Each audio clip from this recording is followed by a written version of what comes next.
베드로전서 2장 1절로 3절 말씀이죠. 영적으로 성장하고 있습니까? 이런 제목으로 함께 은혜를 나누겠습니다. 종교개혁자 마틴 루터는 그리스도인들의 인생의 의미에 대해서 다음과 같이 말했습니다.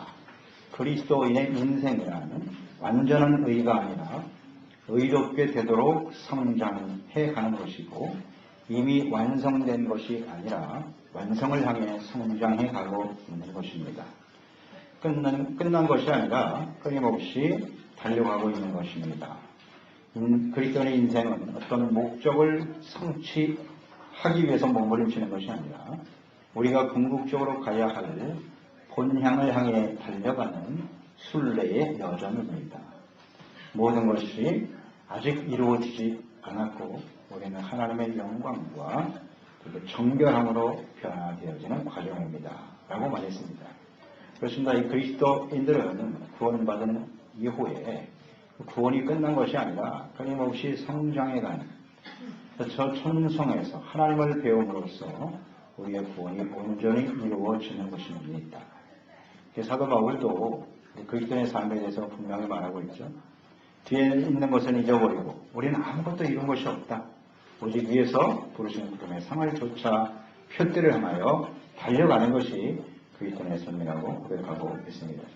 고구마를 호박처럼 크게 키우는 농부가 있었습니다. 그 농부에게 가서 사람이 비결을 묻습니다. 어떻게 하면 고구마가 호박처럼 크게 자랍니까?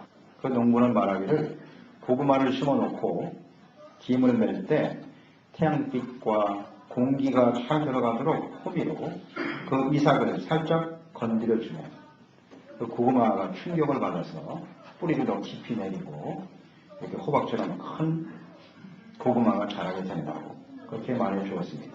심리학에서도 인간은 충격으로 말미암아 성장하게 된다라고 말합니다. 이와 같이 하나님께서도 그리스도인들의 삶의 여정에 시련과 고난의 그 충격을 주셔서 우리가 하나님의 말씀의 빛이 우리 가운데 더 많이 들어오게 하시고 성령님과의 교제를 풍성하게 함으로써 영적으로 성장하도록 역사해 주십니다. 베드로전서 1장에서 그리스도인들이 삶에서 경험하는 고난, 이것은 이상한 일이 아니고 그 고난 중에서 인내와 연단의 과정을 거쳐 우리가 하나님 앞에 온전한 믿음의 사람으로 성장해 가는 것이다. 산 소망을 갖게 하시고 또 사랑도 믿음도 주님 안에서 온전해져 간다고 말씀해 주고 있죠. 우리에게 시련과 어려움이 있지만 하나님의 사랑과 은혜 가운데 또 그 주님이 우리에게 주시는 그 사랑으로 피차 뜨겁게 사랑함으로써 시련과 고난도 능히 이겨낼 수 있다라고 말씀하고 있죠. 오늘 이 본문 말씀은 구원받은 이후에 고난의 과정을 지나면서 영적으로 성장하기 위해서 그리스도인들이 해야 할 일에 대해서 말씀해주고 있습니다. 자녀들을 향한 부모의 마음은 우리 자녀들이 지덕체를 겸비한 신실한 모습으로 잘 자라서 이 시대에 꼭 필요한 인재가 되는 것입니다. 모든 부모들의 마음이죠. 이와 같이 우리를 구원하신 하나님께서도 우리 그리스도인들이 영적으로 잘 자라서 이 시대에 하나님의 영광을 나타내고 많은 사람들을 생명과 구원으로 인도하는 이 시대에 필요한 하나님의 사람들이 되기를 간절히 원하시는 것입니다. 자, 우리는 구원받은 이후에 계속해서 영적으로 성장하고 있습니까? 이 질문에 우리가 분명한 대답을 할 수 있어야 합니다. 그래서 우리가 구원의 비료대로 성장하기 위해서 우리가 해야 할 일은 무엇일까요? 오늘 본문 말씀에 잘 나타나 있습니다. 이것을 계속 추구하고 있다면 우리는 영적 성장을 이루어가고 있는 것이고, 오늘 본문에 나와 있는 말씀을 제대로 이해하지 못하거나 이것을 우리가 순종하지 못하고 있다면 우리는 영적으로 성장하지 못하고 있겠지요. 우리가 영적으로 성장하기 위해서 반드시 해야 할 일이 뭘까요? 그 첫째는 성장을 방해하는 죄악된 요소들을 과감하게 버려야 한다는 것입니다. 버려야 성장할 수 있습니다. 2장 1절 말씀입니다. 그러므로 모든 악독과 모든 기만과 외식과 시기와 모든 비방하는 말을 버리고 그러니까 영적 성장을 위해서는 먼저 버려야 할 것이 있습니다. 오늘 이 버리라고 하는 원어의 의미 아포디템이라고 하는 말인데요. 이 원어의 의미는 옷을 벗어 던진다는 뜻이에요. 더러운 옷을 버리고 그 옷을 깨끗하게 한다. 그런 뜻이에요. 그러니까 우리가 예수님을 믿는 사람들로서 그리스도인으로서 버려야 될 것이 있다는 거죠. 그러니까 우리 삶 속에 다가오는 시련과 어려움 속에서 우리가 뭐 당황하고 뭐 이상하게 여기는 일이 아니라 분명 우리의 성장을 위해서 하나님이 주시는 것이라면 이것을 위해서 우리가 버려야 될 것을 과감하게 버릴 수 있어야 된다는 겁니다. 이 모든 악독과 뭐 기만, 외식, 시기, 모든 기방하는 말을 버려라 이렇게 말씀해 주고 있는데요. 오늘 이 버려야 될 내용들을 보면 대부분 모든 사람들과의 관계 속에서 일어나는 것이죠. 사람들과의 관계 속에서 일어나는 일들. 이것은 곧 이웃사랑이죠. 너희가 피차 뜨겁게 서로 사랑하라. 주님께서 말씀하셨는데 서로 사랑하라고 하는 것이 우리에게 주신 새 계명이에요. 하나님의 뜻이고 주님의 명령이거든요. 근데 이것을 온전히 순종하지 못하게 하는 일들이 있다는 거예요. 그래서 성장하지 못하게 하는 요소들이 있다. 이것을 과감하게 버려야 된다. 그러니까 피차 서로 사랑. 내가 너희를 사랑하는 것 같이 너희가 서로 사랑하라고 하는 계명을 우리에게 반드시 지켜야 하는데 이 계명의 말씀을 왜 우리는 순종하지 못하느냐 하는 거예요. 순종하지 못하는 이유가 버릴 것을 버리지 못하기 때문이라는 거죠. 이것을 버려야 우리는 온전히 성장할 수 있어요. 자, 우리가 버려야 될 것, 성장하기 위해서 버려야 될 것은 무엇인가? 첫째, 모든 악독을 버려라. 그랬네요. 악독의 원어, 카케아라고 하는 말인데요. 에스파뇰은 또다 말리시아, 모든 종류의 악이라고 되어 있어요. 이걸 다 버려라. 그러니까 넓은 의미로 볼 때는 온갖 종류의 모든 악을 의미하는 거예요. 이걸 다 버려라. 그러니까 모든 악이라고 하는 것은 뭐 다양하고 많은 것 같이 보이지만 실제적으로 뿌리를 보면 욕심과 교만에 근거하고 있어요. 욕심과 교만. 이것이 모든 악의 요소들이죠. 여기서 말씀하고 있는 이 악독을 좀 좁은 의미에서 본다면 그 상대에 대한 어떤 나쁜 감정을 나타내는 말이기도 해요. 그러니까 어떤 사람에 대해서 깊은 미움이나 원한을 품고 있는 거예요. 이걸 버리라는 겁니다. 다른 사람에게 원한을 품고 있다. 근데 이것이 일시적으로 있다가 사라지는 게 아니고 계속해서 이 마음속에 지속적으로 자리 잡고 있는 어떤 미움, 원한을 의미하는 것이거든요. 이것을 과감하게 버려라 라고 말씀해주고 있네요. 그러니까 이런 미움과 원한이라는 것이 스스로 만들어지지는 않지 않습니까? 사람들과의 관계 속에서 만들어지는 거란 말이에요. 그러니까 내가 잘못할 수도 있지만 대부분 상대방이 나에게 뭔가 상처를 주고 고통을 주고 그러니까 그게 지워지지 않는 거죠. 계속 마음속에 남아있는 미움. 이게 주님께서는 악독이다라고 말씀하고 있거든요. 내가 잘못한 것도 아닌데 상대방이 나에게 상처를 주고 나를 힘들게 해서 내가 미움을 갖게 됐고 원하는 내 감정을 갖게 되었는데 이것은 주님께서는 버려야 될 악독이다 라고 말씀하고 있네요. 우리가 누군가를 이렇게 계속적으로 미워하고 원한을 품게 되면요 절대로 성장을 이룰 수 없습니다. 그 관계는 더 이상 성장할 수가 없어요. 그 미움과 원한의 문제를 해결하지 않는 한 그 관계는 발전할 수 없어요. 하나님을 사랑한다. 주님을 섬기고 사랑한다고 하는 것 역시 마찬가지죠. 이웃에 대한 미움을 가지고 사랑하지 못하면서 하나님을 사랑할 수는 없는 겁니다. 그건 거짓이라고 말씀하지 않습니까? 이런 것들을 과감히 버려야 된다는 거예요. 이것은 이제 좀 더 발전해서 다른 사람들에게 나쁜 일이 일어나기를 바라는 마음까지 발전돼요. 저 사람 잘못됐으면 좋겠다. 이런 마음이 바로 악독입니다. 반드시 버려야 될 악독입니다. 요한일서 3장 15절에 말씀합니다. 그 형제를 미워하는 자마다 살인하는 자니 살인하는 자마다 영생이 그 속에 거하지 아니하는 것을 너희가 아는 바라. 이런 미움을 가진 사람에게 영생이 없대요. 그 살인이다. 반드시 버려. 두 번째 버려야 될 것은 기만입니다. 그 원어는 돌론이라고 하는 단어인데요. 거짓이죠. 에스파뇰 성경은 todo engaño. 모든 형태의 거짓을 말하는 것. 이걸 다 버리라는 겁니다. 기만. 사람들을 속이는 거죠. 교활하고 훌륭한 거짓말, 음모 이런 것들을 의미하는 거예요. 기만. 그러니까 자신의 욕심과 목적을 이루기 위해서 사람들을 속이는 겁니다. 그리고 잘못 인도하는 것이고요. 그러니까 이 기만은 겉과 속이 다른 사람이죠. 그리고 이 기만은 주로 거짓이니까 말로 이루어지잖아요. 거짓말. 말로서 사람들을 속이는 거죠. 이런 기만은 하나님과 우리의 관계뿐만 아니라 사람들과의 그 사랑의 관계를 끊어놓는 아주 중요한 요소 중에 하나예요. 사탄의 도구 중에 하나입니다. 이 거짓이요. 그러니까 거짓이 들어오면 사람들과의 관계가 더욱 성장할 수 없어요. 온전한 사랑으로 성숙해 갈 수 없다는 거죠. 진실하지 않으면 그 거짓은 또 반드시 드러나요. 드러나게 되습니다. 이 거짓이 드러나게 되면 그 관계는 깨어지고 마는 것이죠. 그러니까 이런 기만이 사람들을 속일 뿐만 아니라 하나님도 속이거든요. 그러니까 입으로는 하나님을 사랑합니다 이렇게 말하면서 그 마음속에는 온갖 욕심과 교만과 탐심으로 가득하죠. 자신의 유익과 자신의 어떤 목적을 성취하기 위해서 그런 생각으로 가득한 사람이 입으로는 하나님 사랑합니다, 당신을 사랑합니다 라고 말하는 거죠. 이런 게 기만이에요. 속이는 것. 스스로도 속일 뿐만 아니라 사람들을 속이는 거죠. 이런 걸 과감하게 버려야 돼요. 이 기만은 또 이런 모습으로 나타나기도 해요. 아첨하는 말, 거짓된 약속, 달콤한 유혹의 말일 수도 있고요. 칭찬으로 나타나기도 하고요. 인정해주는 말로 나타나기도 해요. 사실은 마음은 그렇지 않으면서 사람들에게 사탕 발림하는 거예요. 이게 기만이에요. 속이는 겁니다. 이런 걸 조심해야 됩니다. 그러니까 다른 사람의 약점이나 무지함을 보고 속여서 이용하는 거죠. 이용하려고 하는 모든 기만, 또도 앵간이요. 이걸 다 버리라는 거예요. 거짓이 있는 곳에는 절대로 성장이 없습니다. 다음 세 번째 버려야 될 게 외식이라고 말씀하고 있죠. 이것은 원어가 히포크리시스, 에스파뇰은 히포크레시아, 외식이죠. 이 외식이라고 하는 이 단어는 원래 무대에서 배우가 연기하는 것이에요. 연기.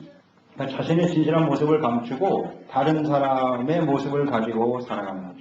진실한 자신의 모습이 아닌 다른 모습을 보여주는 거예요. 그러니까 단지 보여주기 위해서 꾸미는 것이고 다른 사람을 속이기 위해서 꾸미는 거. 이런 게 외식입니다. 그러니까 마음에는 욕심과 이기심에 가득하면서도 사랑하는 것처럼 보이려고 하는 이런 게 외식이죠. 기만이 결국 외식으로 나타나겠죠. 안에 있는 거짓들이 외식으로 나타나게 될 것이에요. 그러니까 자신의 참 모습을 숨기고 가면을 쓰고 살아가는 사람들이죠.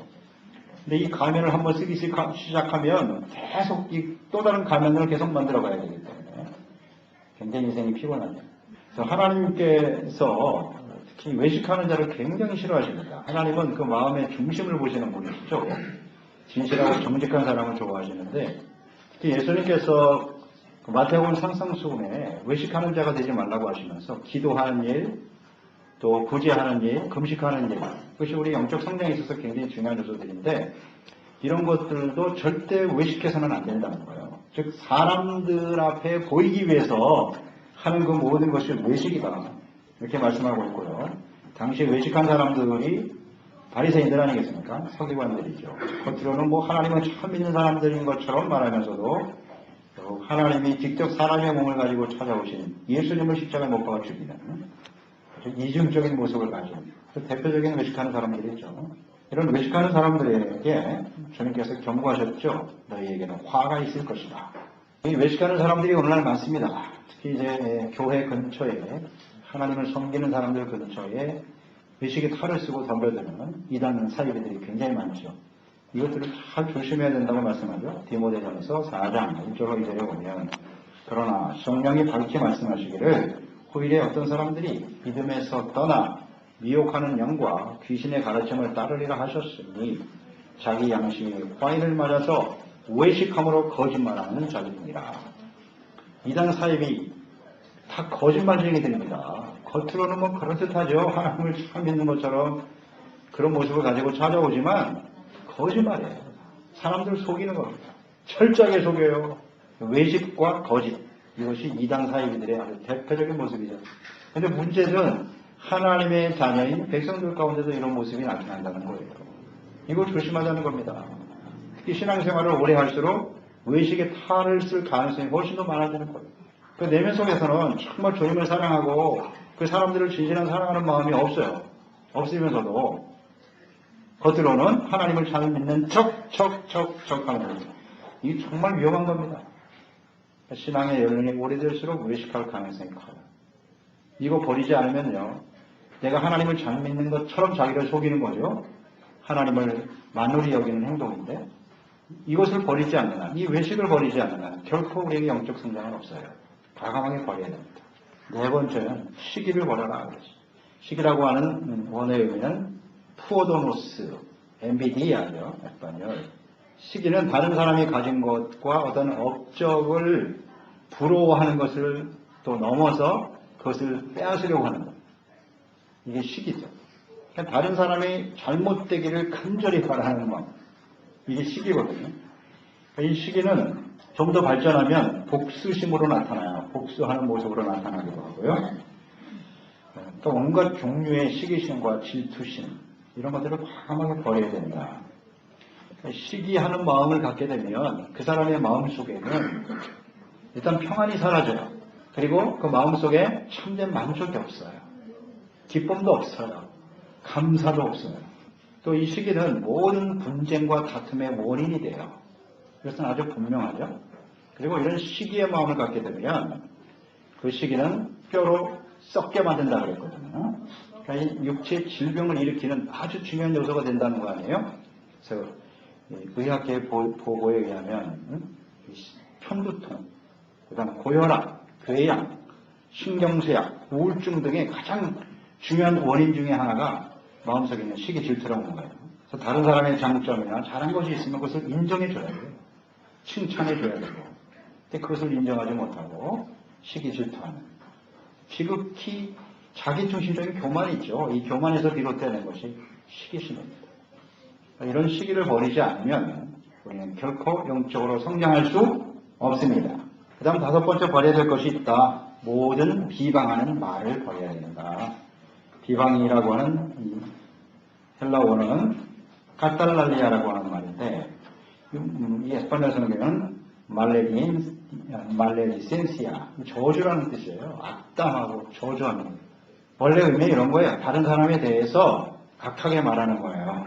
비난하는 거죠. 뒤에서 수근수근하고 정죄하고 불평하고 이게 다 비방하는 말이죠. 이걸 버려라.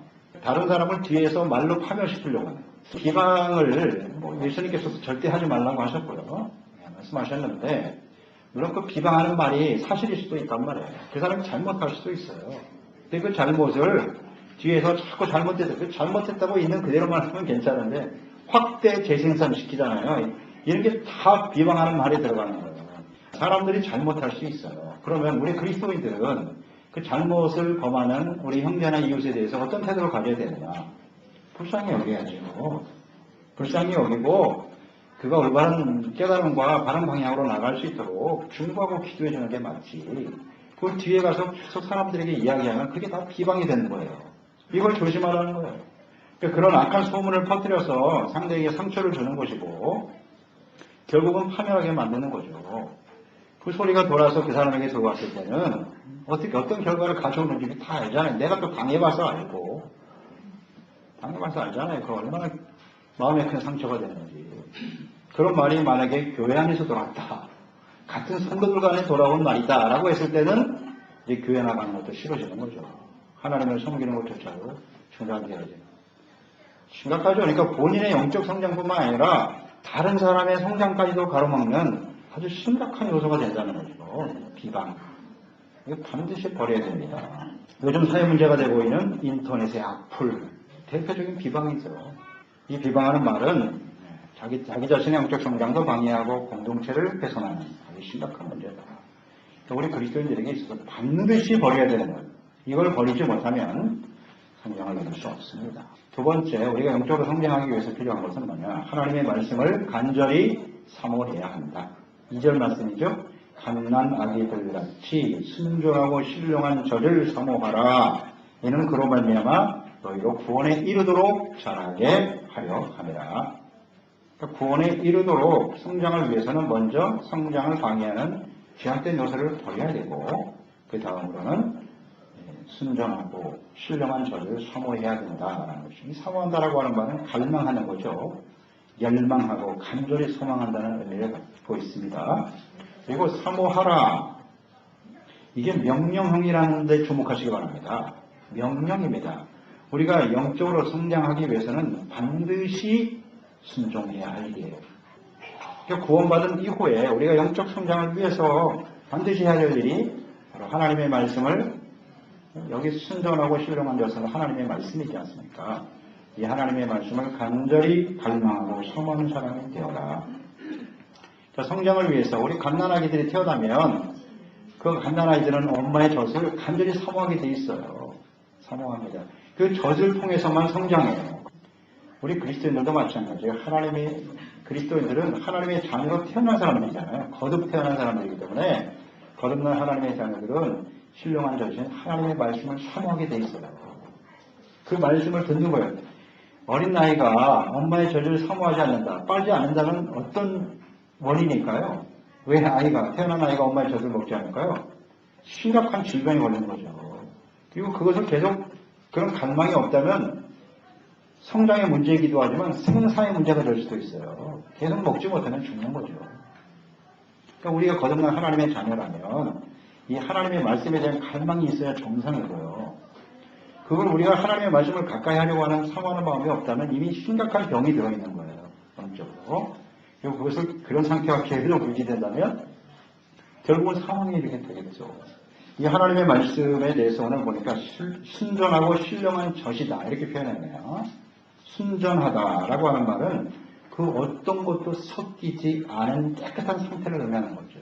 그러니까 사람들이 가지고 있는 어떤 사상, 철학, 지식, 지혜, 사랑도 가지고 있죠. 믿음도 있지요. 소망도 가지고 있습니다만 다 순전하지 못합니다. 그 안에 다 욕심과 이기적인 그런 교만한 생각들이 들어있어요. 그래서 그렇기 때문에 사람들을 부패하고 타락시키는 이런 죄악된 요소들이 그 안에 들어있단 말이죠.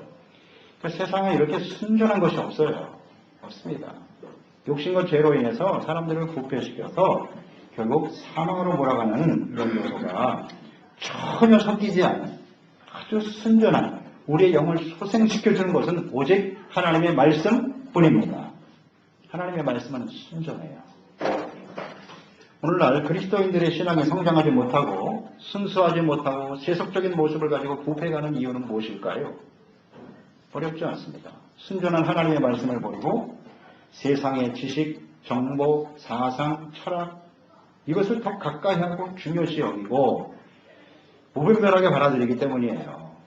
즉 영적인 일들보다 육체적인 것을 더 같이 우선순위에 두고 살아가기 때문에 순전하신 하나님의 말씀이 아닌 다른 것을 추구하며 사니까 부패할 수밖에 없는 겁니다.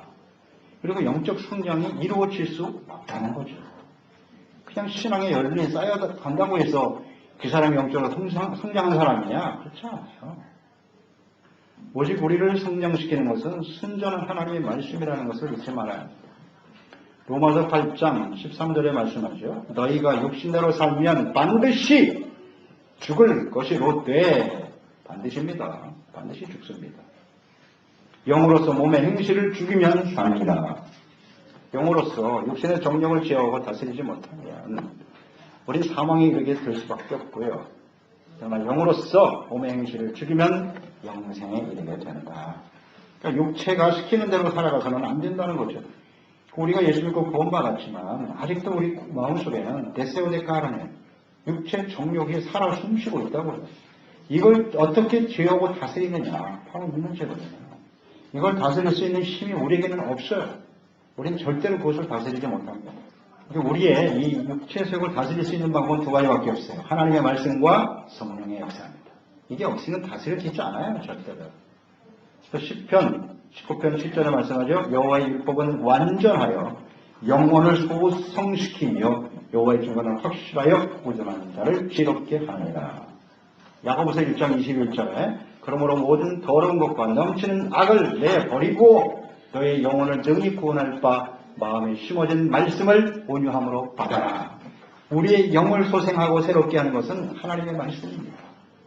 순전한 하나님의 말씀을 있는 그대로 듣고 우리의 잘못된 모습을 하나님께 고백하고 용서받고 성령의 도우심을 구할 때 우리는 영적으로 성장해 갈 수가 있습니다. 그러니까 하나님의 말씀에 대해서 우리는 어떠한 태도를 가지고 있는가를 잘 생각해 보세요. 갈망하고 사모하고 있나요? 처음에는 그랬어요. 처음 예수 믿을 때는. 은혜 받을 때는 그랬다고요. 하나님의 말씀에 대해서 간절함이 있었어요.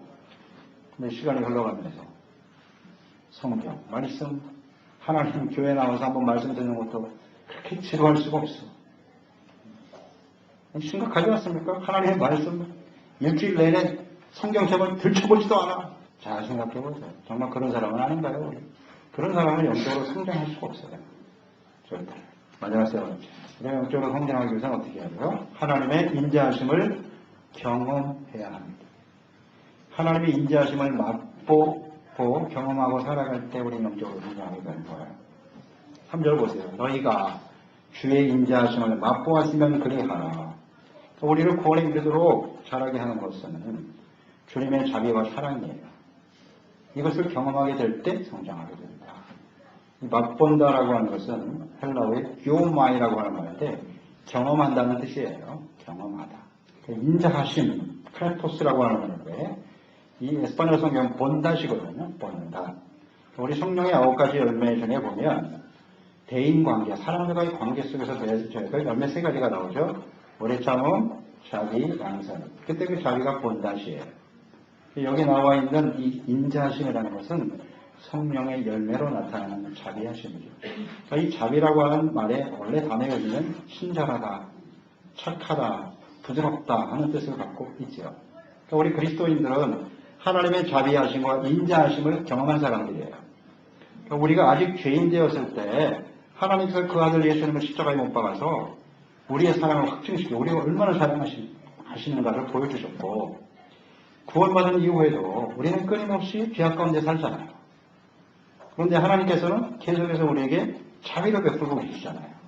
친절하게 대해주시고 죄를 깨달을 수 있도록 말씀으로 가르쳐 주시고 또 회개하고 돌아오면 또 하나님께서 사랑으로 품어주시고 이게 하나님의 인자하심이죠. 그러니까 이런 인자하심을 맛보게 되어질 때 우리가 성장하게 됩니다. 그러니까 우리가 하나님을 사랑하고 순종하는 것이 아니라 주님의 인자하심이 먼저예요. 우리가 주님을 잘 섬기기 위한 어떤 노력보다도 그 이전에 주님의 사랑과 자비가 먼저예요. 이 사랑과 자비를 깨달은 사람들이 그리스도인이잖아요. 그러니까 이런 주님의 사랑과 자비를 맛보게 되면 이런 사람은 이제 더 이상 육체의 욕심을 따라 살아가는 일에 자기 자신을 방임하고 되어 버리는 이런 일들은 하지 않게 된다는 것이고요. 그러니까 마음을 새롭게 하여 죄악을 버리고 하나님을 가까이 하게 되고 성령님의 인도하심과 도우심을 따라 말씀에 순종하는 의와 거룩한 삶을 추구하게 된다는 거죠. 이게 하나님의 인자하심을 맛본 사람들의 모습이에요. 인자하심을 맛봤다는 건 다른 게 아니라 내가 심각한 죄인인데 나 같은 죄인을 하나님이 사랑하시고 용서하셨잖아요. 이걸 내가 맛보았으니까 이제는 다른 사람들에 대해서도 자비와 긍휼을 가지고 대하는 거죠. 불쌍히 여기는 마음을 갖게 되고 이것이 바로 영적 성장이죠. 그러니까 우리가 베드로후서 1장에서 보았죠. 끊임없이 우리가 영적으로 성장하는데 계속 공급되어야 할 것이 8가지가 있다 그랬잖아요. 믿음으로 시작해서 덕, 지식, 절제, 인내, 경건, 형제 우애 다음에 사랑이거든요. 형제 우애, 사랑 이런 자비하심이 어디서 오는 거냐. 우리가 하나님의 자비를 맛보기 때문에 사람들을 이해하고 불쌍히 여기는 형제를 사랑하는 모습으로 나타난다. 형제 사랑, 형제 우애와 사랑이 상당히 높은 수준의 영적 성장의 요소라는 걸 우리가 지난 시간에 배웠잖아요. 당연히 서로 형제 간에 사랑하는 것은 마땅한 일인데 그 사랑을 실천하는 것이 상당히 높은 수준의 영적 성장의 모습이라니까요. 그런데 우리가 사랑해야 될 그 형제가 누구냐면 나에게 잘해주는 사람, 그런 사람이 아니라 나에게 상처를 주고 나에게 고통을 주고 나에게 어려움을 주는 원수까지도 사랑할 수 있는 그런 형제 우애와 사랑이거든요. 상당히 높은 수준이라고요. 그러니까 이것을 이루기 위해서 어떻게 그게 가능하냐. 하나님이 나에게 베풀어 주신 자유와 인자를 맛보았기 때문이다. 그러니까 우리가 상대방을 이렇게 자꾸 비방하고 또 상대방을 정죄하고 하는 이유는 우리가 하나님의 인자하심과 사랑을 맛보지 못했기 때문이라고요. 그렇지 않아요? 내가 하나님 앞에서 얼마나 심각한 죄인이고 나 같은 죄인도 하나님 나를 용서하시고 불쌍히 여기셨다면 이걸 깨달았다는 건 말이죠. 다른 사람에 대해서 우리는 정죄할 수가 없는 거예요. 그럴 수가 없다고요. 그러니까 인자하심을 맛볼 때 비로소 성장, 영적 성장, 형제 우애의 사랑을 넘어서는 이런 모습으로 우리는 성장하게 된다는 걸 잊지 말아야 돼요. 하나님의 인자하심. 그래서 우리가 어떻게 잘 맛보며 살아갈 것인가, 경험하며 살아갈 것인가를 생각해 보세요. 이것을 매일매일 우리는 경험하고 있나요? 우리는 어떻게 하나님의 인자하심을 맛보며 살 수 있을까요? 맛보고 계십니까? 간단해요. 하나님 앞에서 내가 심각한 죄인이라는 사실을 인정하고 깨닫는 데서부터 출발하는 겁니다. 겸손해야 돼요. 하나님 말씀 앞에 서서 하나님 앞에서 내가 얼마나 심각한 죄인인가를 솔직하게 시인하고 인정할 수 있는 사람이 하나님의 인자와 자비를 맛보는 사람입니다. 아멘. 분명합니다. 나는 잘못이 없어. 인자가 뭔지 몰라요. 성장이 이루어질 수 없죠. 이걸 우리는 생각합니다. 자, 결론적으로 정리해보죠. 자, 영적으로 성장하고 있습니까? 라고 질문하고 있는데요. 오늘. 여러분 이 질문에 대해서 어떻게 대답하고 계십니까? 성장하고 계십니까? 자, 그렇다면 오늘 말씀이잖아요. 영적 성장을 위해서는 어떻게 된다? 버릴 걸 버려야 된다는 겁니다. 이 죄악된 요소를 우리는 끊임없이 버리고 있는가? 아니면 계속 내 마음속에 담아두고 있는가? 또 두 번째는 하나님의 말씀을 끊임없이 사모하고 있는가요? 하나님의 인자하심을 맛보며 살아가고 있나요? 간단하네요. 이 세 가지를 끊임없이 나의 삶 속에 실천하고 있습니까? 이게 실천되어질 때 그 사람은 영적으로 성장하고 있는 사람이고요. 그렇지 않고 이게 뭔지도 몰라요. 어떻게 영적 성장을 해야 되는 건지도 모르고 이런 세 가지 요소들이 우리 가운데 끊임없이 계속되고 있지 않다면 그 사람은 영적 성장을 이루지 못하고 있는 거예요. 다시 한번 강조드립니다. 버려라, 사모하라, 다 명령입니다. 우리가 반드시 순종해야 할 일이란 말이죠. 그러니까 우리가 순종해야 될, 반드시 해야 할 일을 하지 않고 방치하고 내버려 둔다면 그 사람은 성장하고 있지 않은 거예요. 간단하죠.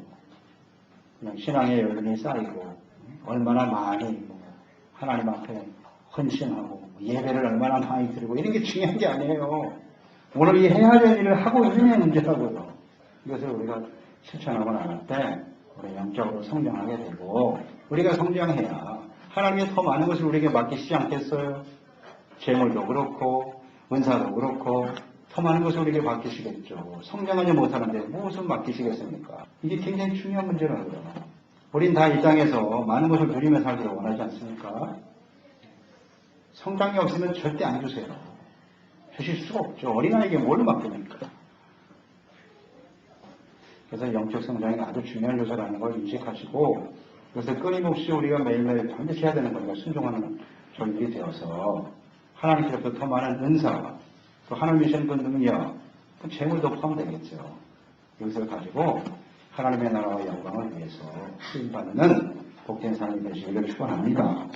기도하겠습니다. 하나님 아버지, 오늘도 주님의 말씀을 대하면서 우리가 어떻게 영적으로 성장해 갈 것인가, 또 영적으로 끊임없이 성장하고 있는가 라는 주님의 이 말씀의 질문 앞에서 우리는 어떤 대답을 하고 있나요?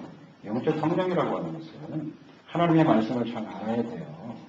내가 어떻게 무엇을 반드시 해야 될 일을 해야만 성장이 되는 거지 아무것도 안 하고 가만히 앉아있는데 성장이 있을 수는 없어요. 버릴 걸 버리고 말씀을 사모하고 하나님의 인자하심을 맛보는 이 삶이 우리의 인생 여정에 계속되기를 바랍니다. 그래서 우리가 성장을 이루어줌으로써 많은 사람들에게 유익을 주고 생명을 주는 행복한 삶을 만들어가는 우리 모두가 되게 하여 주시옵소서. 예수님의 이름으로 기도드려옵나이다.